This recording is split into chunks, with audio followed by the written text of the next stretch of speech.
गुरुभ्यो नमः। ओं गं गणपतये नमः। ओं हुं हनुमतये नमः। ओं रं रामाय नमः। ओं मातेश्वर्यै नमो नमः। ओं मातपितृचरणकमलेभ्यो नमो नमः। ओं शांति शांति शांति। हरि ओं श्री गुरुभ्यो नमः। स्वागत है ज्योतिष गुरुकुल ओडिशा राउरकेला में आचार्य संजय। प्रारंभ करते हैं विषय ग्रहण मास। शनि के अगला घर मीन राशि में राहु और सूर्य भगवान। सूर्य का मीन गोचर ऑलरेडी इसका 2 वीडियो दे दिया हूँ। अब राहु और सूर्य और बुध यहाँ पर क्या गुल खिलाएंगे।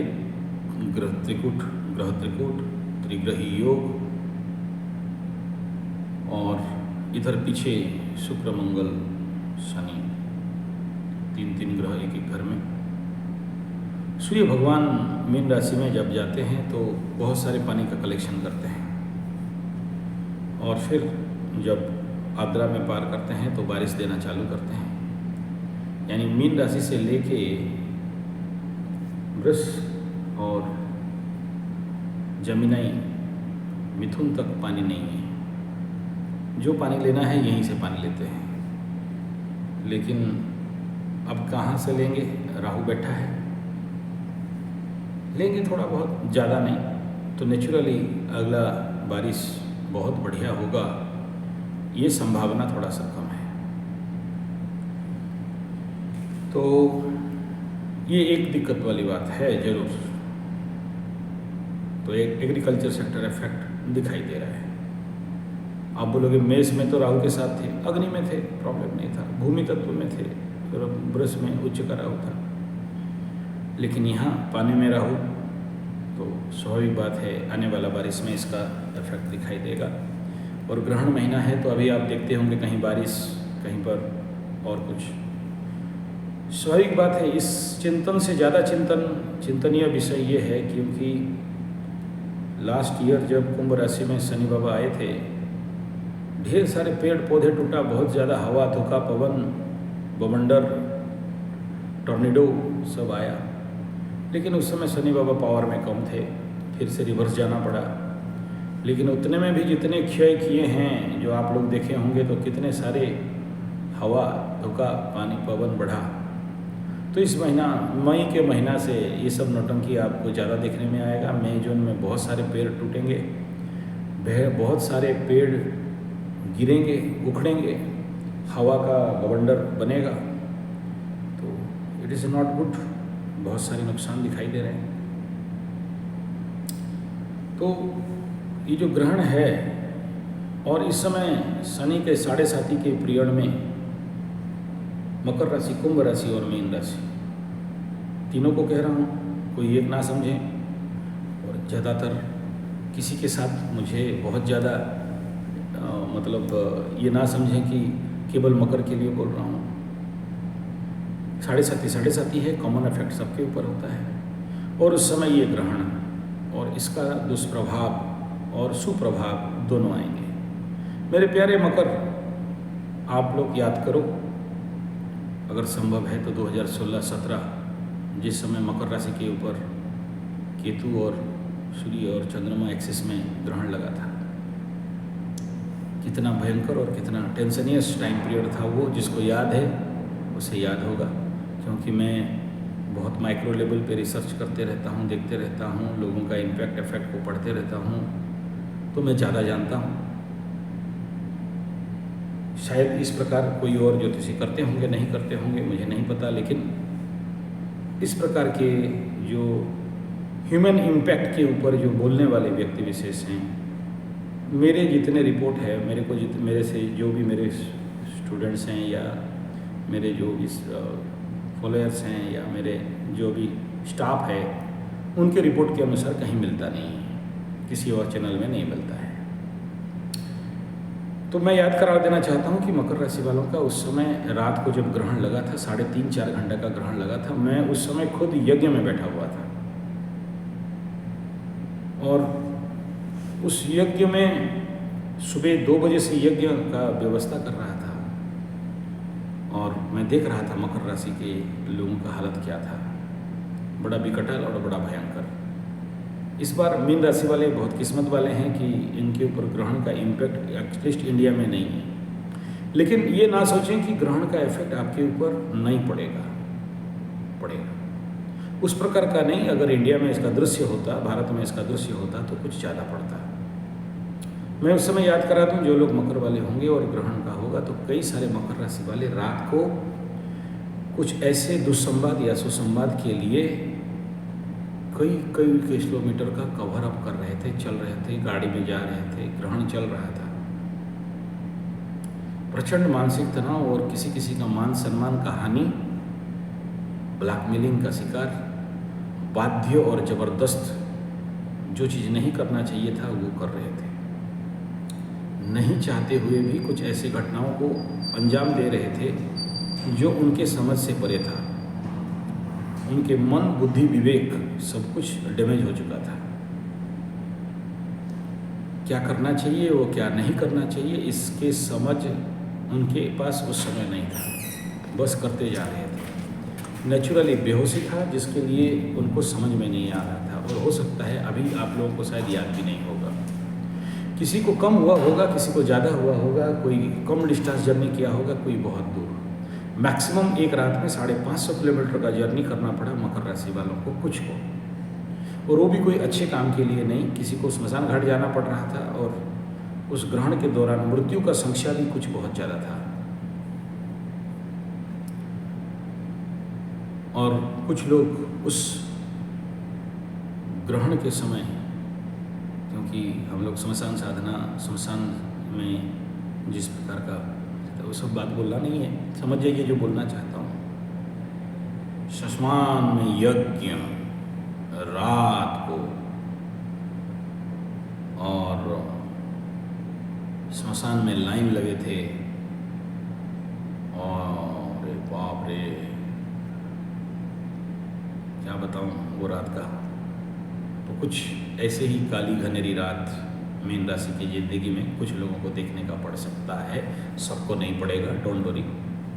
जिसके कुंडली में ग्रहण योग है शायद उनको जरूर देखना पड़ सकता है। यानी सूर्य राहु, सूर्य केतु, या फिर सूर्य और राहु का केतु के एक्सिस के आगे पीछे अगर सूर्य बैठा है और close conjunction with the Ketu and Rahu, भले दूसरे राशि में बैठा हो, ग्रहण योग जैसे दिखाई नहीं देता हो, लेकिन 7 डिग्री, 10 डिग्री, 11 डिग्री के अंदर केतु और राहु से सूर्य किसी भी राशि से आगे पीछे बैठा हो, दिखाई दे सकता है। आप लोगों की ज़िंदगी में एक उथल पुथल बन सकता है मीन के लिए। इसका मतलब ये नहीं समझना कि बाकी लोगों को नहीं होगा, बाकी लोगों को भी होगा, मकर को भी होगा। मकर के तीसरा स्थान छोटे भाई बहन, कम्युनिकेशन, मित्र, बंधु, पड़ोसी, पराक्रम। तो इस एरिया में इस ग्रहण का इम्पैक्ट और इफेक्ट आने वाला रहेगा। इसके लिए मकर वालों को सावधान रहना बहुत ज़रूरी है। हालांकि इनके ऊपर डायरेक्ट इम्पैक्ट तो नहीं दिखाई दे रहा है, लेकिन इनडायरेक्ट इम्पैक्ट दिखाई दे रहा है। ये ग्रहण एक ऐसा इम्पैक्ट डालता है जहां भयंकर रूप में मान सम्मान का हानि के और अनजाने और जाने खींचते हुए जाते हो। लेकिन अब ये पड़ोसी और आसपास और छोटे भाई बहन इस प्रकार के एरिया में ये दिखाई देंगे, इस प्रकार के डायमेंशन में दिखाई देंगे, तो आपको उतना ज़्यादा इफेक्ट नहीं दिखाई दे रहा है। लेकिन ये ग्रहण कई प्रकार के प्रॉब्लम को और ज़्यादा पिकुलियर भी कर सकता है। अगर इस समय आपके ऊपर किसी भी प्रकार का प्रॉब्लम चल रहा है और ये ग्रहण के समय को अगर ठीक से जिस प्रकार का यज्ञ हवन करना चाहिए उस प्रकार का नहीं करते हो तो एग्रावेट कर सकता है। एक पिकुलियर कंडीशन, एक अशांत वातावरण आपके जीवन में कुछ कष्ट पीड़ा दे सकता है। कुंभ वालों के लिए ठीक ऐसे ही धन, वाणी, परिवार के क्षेत्र में ये ग्रहण लगना, परिवार के ऊपर किसी न किसी के ऊपर ऑपरेशन होना, परिवार का किसी लोग के ऊपर मान सम्मान का हानि होना, आपके वाणी के द्वारा आपका मान सम्मान का हानि होना, क्योंकि ये एक प्रिपरेशन होगा। अगला साल जब आपके घर में राहु घुसेगा तो आपके ऊपर भी 7.5 के समय ग्रहण लगेगा। तो उसके लिए अभी से वो तैयारी होना बहुत ज़रूरी है, जिसका इम्पैक्ट कुछ लंबे समय तक पड़ सकता है। ग्रहण जब वायु तत्व के राशि में होता है तो कुछ ज़्यादा ही इम्पैक्ट इसका रहता है। तो उसके लिए अभी से आपको एक 7.5 के दौरान प्रिपरेशन करना बड़ा ज़रूरी है। मुख्यतः ग्रहण मान सम्मान का हानि, ब्लैकमेलिंग, ठगी और लोगों के सामने आपके मान सम्मान में कमी होना, और जिस प्रकार के बड़े ओहदे में थे, बड़े ऊंचे पोस्ट में थे या बड़े हायर लेवल के एक्टिविटीज़ में थे, आपको नीचे खींच सकता है, एक नीचे गिराने का काम ये कर सकता है। लेकिन अगर आपकी कुंडली में अच्छे स्थान में ये ग्रहण योग है तो राजनीतिक क्षेत्र में उन्नति और बहुत प्रकार के मान सम्मान का प्राप्ति भी ये ग्रहण योग लगाता है, इसमें कोई दो राय नहीं है। मैं डरा नहीं रहा हूँ, किसी को पॉजिटिव मिलेगा, किसी को नेगेटिव मिलेगा, उनके ऊपर निर्भर करता है। कुंभ राशि के लिए जिनके कुंडली में जिस भाव में ये ग्रहण योग है, इसलिए बहुत ज़्यादा वरिड होना या चिंता करने का कोई खास विषय तो नहीं है। लेकिन जिसका नेगेटिव कुंडली चल रहा है, दशा अंतर्दशा कुछ गलत चल रहा है, संकष्टा जैसे कुछ ऐसे स्थिति चल रहा है, तो फिर आपको जरूर इसके ऊपर चिंतन करना आवश्यक रहेगा। मीन राशि के लिए बात करते हैं, लग्न के ऊपर हो रहा है तो इनके ऊपर कुछ ज़्यादा ही इफेक्ट दिखाई दे रहा है। यद्यपि दृश्यमान नहीं है ग्रहण, लेकिन फिर भी हल्का में लेना एक बेवकूफ़ी भरा विषय रहेगा। इसको हल्का में कदाचित नहीं लेना चाहिए। जब भी ऐसे ग्रहण लगता है तो देखना अहेतुक द्रव्यों का गिरना, ना चाहते हुए उन कामों को करना जो काम नहीं करना चाहते हैं। और ये कदाचित नहीं सोचें कि खाली मीन राशि वालों को होगा, मीन राशि मीन लग्न वालों को भी इसका इम्पैक्ट कहीं ना कहीं किसी ना किसी रूप में, किसी को कम किसी को ज़्यादा दिख सकता है। इसलिए ये बड़ा ज़रूरी है कि इस कालखंड में आप लोगों को थोड़ा सा सावधानी जरूर रहना चाहिए। दशा अंतर्दशा के साथ साथ आपके जीवन में अगर जो सामाजिक मान सम्मान का हानि और आर्थिक परिस्थिति गड़बड़ी, अगर इस प्रकार का कंडीशन चल रहा हो तो कुछ ना कुछ आपके साथ जो नहीं चाह रहे हैं उस प्रकार की घटनाएं आपको देखने के लिए मिल सकता है। इस समय आप जरूर ग्रहों के दशा अंतर्दशा, यानी जो हमारे विंशोत्तरी दशा अंतर्दशा के साथ बहुत ज़रूरी रहेगा कि योगिनी दशा को भी आप देखें। अगर इस समय योगिनी दशा किसी भी प्रकार उल्का या भद्रिका या पिंगला इस प्रकार के कंडीशन पे आपके कुंडली में हो, उल्का इस प्रकार का कंडीशन पे हो तो संकटा तो समझ लीजिए कि ये इस समय मीन राशि वालों के लिए बहुत कुछ और लग्न वालों के लिए बहुत कुछ झटका मिल सकता है।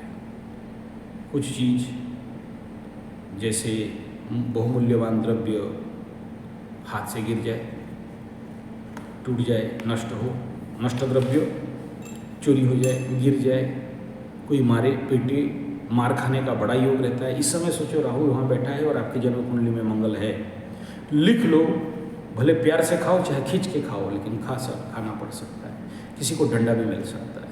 इस हिसाब में थोड़ा सा सावधान रहने का आवश्यकता है। ये कंडीशन बनता है धोखाधड़ी का, और जिसके कुंडली में इस प्रकार का पॉजिटिव है उनके लिए तो बहुत अच्छा भी पैसा आने का भी योग बना देता है। ढेर सारे मीन राशि वालों का इस समय बिजनेस बर्बाद होना, बिजनेस डूब जाना, पैसा आने का बंद हो जाना, दुकान नहीं चलना, ये भी कंडीशन दिख सकता है। और ये योग बीवी छोड़ के भागने वाला प्रचंड योग बना है, विवाह छोड़ के भागने वाला प्रचंड योग बना है। इस क्षेत्र में भी थोड़ा सावधान रहना चाहिए। आगे हो सकता है ऐसा कुछ दिखाई दे जहाँ पर लबड़ा लबड़ी के द्वारा जो नहीं चाहते हो वही सब करने के लिए पड़ जाए, धोखाधड़ी का शिकार, स्थानांतर, अपना जगह छोड़ के कहीं और जाना पड़े। कुछ सबको नहीं होगा, सबको नहीं, जिसके जिसके कुंडली में जैसा जैसा भाग है। मैं ये सबके लिए नहीं कह रहा हूँ, इसलिए वरिड होना या डर होने का कोई कारण नहीं है। और इसका रेमेडी भी है, ऐसा नहीं कि रेमेडी नहीं है। ये निर्भर करता है आपके कुंडली की ग्रह स्थिति के ऊपर कि कौन सा दशा, अंतर्दशा, कौन सा योगिनी दशा, कौन सा चर दशा इत्यादि चल रहा है।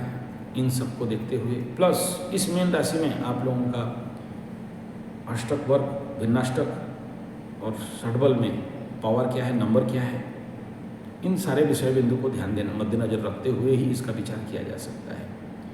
ये कभी नहीं भूलना चाहिए कि मीन राशि वाले और कुंभ राशि वाले शनि 7.5 के पीक पीरियड में शनि उदय होते ही आपके ऊपर इसका इम्पैक्ट, एक तरफ से शनि उदय है और एक तरफ ग्रहण लग रहा है। जरूर एक पॉजिटिव पार्ट है कि इस ग्रहण का व्यय में शनि बाबा, मंगल बाबा बैठे हैं और इसके ऊपर किसी शुभ ग्रह का दृष्टि अभी नहीं है और एक प्रकार का ग्रह का हुजूम टेंटेटिवली कुंभ, मीन और मेष के ऊपर लगे हैं। एक बढ़िया चीज जरूर है कि इस ग्रहण के आगे गुरु बृहस्पति लीड करने वाला कंडीशन पे बैठे हैं, तब तक पीछे इस ग्रहण का व्यय करने के लिए शनि और मंगल बैठे हुए हैं। मॉडरेटर जरूर बुध है, लेकिन इसी बुध के लिए ही तो ज़्यादा चिंता है। एक तरफ जड़ बुद्धि और इस एक तरफ एक्सीलरेट कर देना, बुध जहाँ बैठता है हर चीज़ को एक्सीलरेट करना, बूस्ट कर देना, उसके स्पीड और कैपेसिटी को ज़्यादा बिल्डअप कर देना, यही भय का कारण है मेरा, उससे ज़्यादा और कुछ नहीं। जरूर ये सामूहिक लेवल पे तो आपको इस समय पता जरूर नहीं चलेगा, लेकिन परेशानी भरा सबब हो सकता है। मेष राशि का द्वादश स्थान में बैठा है और मैं आपको कई बार बोल चुका हूँ, मेष राशि वाले ऑलरेडी प्री 7.5 आपका स्टार्ट हो चुका है इम्पैक्ट और इफेक्ट देना, बस और 2 दिन बाकी है। 2 दिन के बाद शनि का नक्षत्र चेंज हो गया। मेष राशि वाले समझ लेना कि प्री इफेक्ट आना चालू होगा। इस समय मैं इतना ही कहूँगा कि मन में बड़े सारे खुजली होंगे, ये कर दूँ, वो कर दूँ, यहाँ इन्वेस्ट कर दूँ, यहाँ पैसा लगा दूँ। लगाया दिया तो समझ लेना कि अगला अप्रैल के बाद 7.5 शुरू और पैसा का ब्लॉकेज होना चालू हो जाएगा। बहुत सावधान रहना आवश्यकता है मेष राशि वालों को। इस समय जितने भी मन में आए, ये कर दें, वो कर दें, ये कर दें, कृपा करके ना करें। अभी से बोल रहा हूँ, 2 साल के बाद फिर आप लोग क्वेश्चन करना चालू कर दोगे। कल जैसे हमारे यूएसए का मित्र हमारे बोले कि हम यूएसए में जितने एस्ट्रोलॉजर को पूछे 7.5 में पैसा इन्वेस्ट नहीं करना चाहिए, बड़ा प्रोजेक्ट नहीं इन्वेस्ट करना चाहिए, वो एस्ट्रोलॉजर लोग मना कर दिया कि नहीं, ऐसे होने से बिजनेस कैसे चलेगा। मैं बोला यार उनको पता नहीं होगा 7.5 के बारे में, वो 7.5 के एक्सपर्ट नहीं होंगे, हो सकते हैं एस्ट्रोलॉजर के एक्सपर्ट हों, एस्ट्रोलॉजी के एक्सपर्ट हों, लेकिन 7.5 एक्सपर्ट होना कोई बच्चा का खेल नहीं है। 7.5 में एग्जैक्ट किसी कुंडली को एनालिसिस करना ये मजाक का खेल नहीं होता है। बड़े सारे माइक्रो लेवल में एनालिसिस करना पड़ता है। और इस 7.5 के समय जिसका भी मैं जिन योगिनी दशाओं का नाम अभी लिया, पर्टिकुलरली पिंगला, उल्का, इस प्रकार के जो स्थिति है वो कहीं ना कहीं विपदपूर्ण हो सकता है।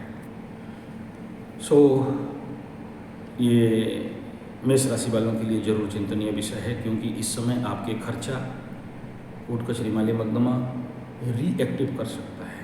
व्यय का स्थान है और यहाँ होना खर्चा में वृद्धि, मानसिक तनाव, टेंशन, पीड़ा बढ़ सकता है। जो लोग गलत काम में इन्वॉल्व हैं, पाप से पैसा कमा रहे हैं, जीव हत्या, चोरी, ठगी इत्यादि से आध्यात्मिक नहीं है, विवेक नहीं है, जरूर इस समय मामा का घर जाके रोटी खाना पड़ सकता है। बस राशि वालों के लिए देखिए एकादश स्थान में हो रहा है, इसका अच्छा होगा बोल के इस ग्रहण को हल्का में ना लें। जरूर आपके ऊपर ग्रहण देश में, भारत में नहीं आ रहा है, लेकिन इम्पैक्ट तो आपके जीवन में माइक्रो लेवल पे दिखाई देगा, हालांकि पता चलने नहीं देगा। एकादश को बहुत अच्छा बोल के, एकादश में सब अच्छा हो बोल के फूल हवा में मत उड़िए। इस समय जरूर बहुत ज़रूरी है ऐसे कंडीशन पे अच्छे लाभ लेने के लिए भी विष्णु सहस्त्रनाम चाहिए, और बुरे से बचने के लिए भी वृष राशि वालों के लिए मैं विष्णु सहस्त्रनाम का रिकमेंड करूँगा। नहीं, 7.5 वालों को ये काम नहीं देगा, उतना ज़्यादा काम नहीं देगा। और अगर वृष राशि वाले किसी का राहु का महादशा चल रहा है और एकादश में राहु है, फिर तो चिंता का बात नहीं, वारे न्यारे जरूर है, लेकिन एक्सीडेंटल इम्पैक्ट आपके ऊपर कुछ ज़्यादा दिखाई दे रहा है, क्योंकि इस समय मंगल और केतु का दृष्टि और उस समय एकादश में ग्रहण, कहीं ना कहीं एक प्रकार का इम्पैक्ट, साथ में द्वादश का गुरु बृहस्पति का गोचर, और बड़े स्पीड में आपके तरफ आ रहे हैं। 4 दिन के अंदर नक्षत्र पद चेंज हो रहा है, तो चिंतनीय विषय तो रहेगा। अब बात कर लेते हैं मिथुन के लिए। दसम स्थान में होना नौकरी पेशा के लिए बहुत ज़्यादा खतरा यहाँ दिखाई दे रहा है। जिनका नौकरी है सोच समझ के चलें। मैं डरा नहीं रहा हूँ, लेकिन इस समय बॉस को मानते हुए ही चलना चाहिए, बैकफुट में रह के चलना चाहिए, सोच समझ के चलना चाहिए, ये सर बोल के चलना चाहिए। इनकेस आपके अंदर क्रोध जगा तो पैर पकड़ के माफ़ी भी मांग लो, लेकिन नौकरी बचा लो। सबका जाएगा ऐसा नहीं कह रहा हूँ, जिसकी कुंडली की परिस्थिति खराब हो उनके लिए। इस ग्रहण का राशिफल के अनुसार कर्क राशि का अगर बात करते हैं तो कर्क राशि का नवम स्थान पिता का स्थान में होना, आध्यात्मिक स्थान में होना कहीं ना कहीं एक प्रकार का अच्छा फल तो जरूर देगा, लेकिन पिता का स्वास्थ्य के प्रति चिंतनीय विषय रहने के साथ साथ छोटे भाई बहन के ऊपर भी इसका दुष्प्रभाव दिखाई दे सकता है। कम्युनिकेशन के इस क्षेत्र में थोड़ा सा सावधान जरूर बरतना आवश्यकता रहेगा। रिवर्स इफेक्ट मुझे दिखाई दे रहा है, एक तरफ ढैया और एक तरफ नवम का ग्रहण, ये जरूर कई प्रकार के रोग बीमारी ला सकता है। कल से वीडियो बना दिया हूँ, इस समय आप लोगों के लिए बहुत ज़्यादा ज़रूरी है कि कृपा करके आप लोग ये जो रेमेडी बताया उसको जरूर करें। दूसरा बिंदु ये रहेगा सिंह राशि के लिए। भाई आपके लिए मैं कुछ बोल नहीं सकता इस समय, डरा तो नहीं रहा हूँ, लेकिन परिस्थिति थोड़ा सा ये महीना रहेगा ही उस प्रकार का। रेमेडी केवल इसमें यही है कि पॉसिबल है तो सूर्य भगवान का जितना ज़्यादा सूर्य सहस्त्र नाम जैसे अगर हो सके तो अच्छा रहेगा। कन्या के लिए बात करते हैं सप्तम स्थान पर। भाई 100% effect to the husband and wife and spouse relation and business.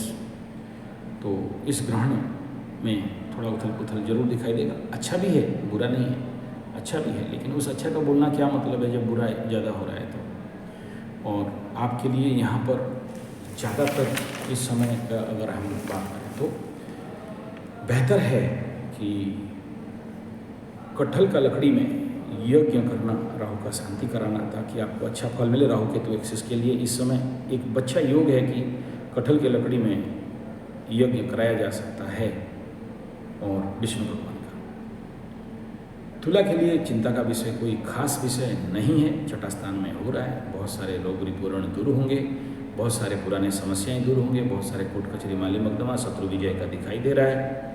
उतना ज़्यादा इफेक्ट यहाँ पर नहीं दिखाई देगा। वृश्चिक के लिए बात करते हैं, वृश्चिक के लिए बात करते हैं तो स्कॉर्पियो के लिए बात करते हैं तो पंचम स्थान, हृदय स्थान, प्रेम स्थान, शिक्षा स्थान, एजुकेशन स्थान, जब तब धर्म कर्म, भाई समझ लो यहाँ होना मतलब ढेर सारे पाप पुण्य का क्षय होना और पाप का वृद्धि होना, क्योंकि ये धर्म स्थान भी होता है और शिक्षा स्थान भी होता है, प्रेम का स्थान है।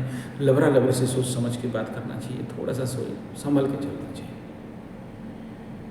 बात कर लेते हैं धनु के लिए। धनु का चतुर्थस्थान, भूमि भवन वाहन, माता सुख मन। ब्लड प्रेशर को कुछ हाई बढ़ा सकता है, माता का स्वास्थ्य के लिए थोड़ा सावधानी रहना चाहिए। और ले दे के इस समय जमीन खरीदना बेचना इत्यादि में थोड़ा सा धोखा होने का बहुत ज़्यादा संभावना रहता है। मानसिक लेवल पे आपके कई प्रकार के अहेतुक चिंता, टेंशन, तनाव और भय बिल्डअप हो सकता है। यहाँ बहुत जरूरी यहाँ बनता है कि आपको इस स्थिति से बचने के लिए हनुमान कवच का धारण करना बढ़िया रहेगा। मकर राशि के लिए बात करते हैं, तृतीय स्थान ऑलरेडी मैं बात कर चुका हूँ, लेकिन क्योंकि आने वाला समय second and third is highly affected. आपके कुंडली के अनुसार अगर जो दुष्परिणाम है उससे बचना चाहते हो तो गला देखिए, थर्ड सेकंड एंड थर्ड, तो सेकंड में राहु आ जाएगा और थर्ड में ये यहाँ पर शनि आ जाएंगे। थर्ड का शनि तो अच्छा है, लेकिन राहु वहाँ पर एक प्रॉब्लमेबल फैक्टर क्रिएट करने का परिस्थिति है। तो या तो हनुमान कवच, या जिसका अष्टम शनि चल रहा हो, नवम शनि चल रहा तो माँ काली का कवच जरूर बना के धारण कर ले, या फिर सिद्ध करके धारण कर ले। बाकी मीन राशि तक तो ऑलरेडी बोल गया हूँ, रिपीट करने का आवश्यकता नहीं है। इस समय 7.5 मकर के लिए स्पेशल बात, हालांकि इसके ऊपर एक सेपरेट वीडियो बनाने जा रहा हूँ। ट्रेनिंग एंड ट्रेनिंग, सीखो और सीखो। और इम्पोर्टेंट फैक्टर एक बिंदु में आपको बता दूं कि जितना ज़्यादा पब्लिक रिलेशन सेक्टर पे जाओगे उतना ज़्यादा सफलता मिलेगा। जितना ज़्यादा लोक संपर्क जनसंपर्क करोगे उतना ज़्यादा सफलतापूर्वक आपके जीवन में उन्नति हो सकता है, नया काम मिल सकते हैं। ये अभी दिमाग में ये हटा दो कि मेरा बाधा है, ये है, वो है। तीसरा इम्पोर्टेंट बिंदु, बड़ा इन्वेस्टमेंट मत करो। चौथा इम्पोर्टेंट बिंदु, छोटा से बड़ा होने का कोशिश करो, एक साथ बड़ा बड़ा मत सोचो, अदरवाइज प्रॉब्लमेबल फैक्टर हो सकता है। इसका सेकंड पार्ट, बैटरी ख़त्म हो रहा है मेरा इसका, तो इसका सेकंड पार्ट अगला वीडियो में इंतजार करिएगा। धन्यवाद, नमस्कार।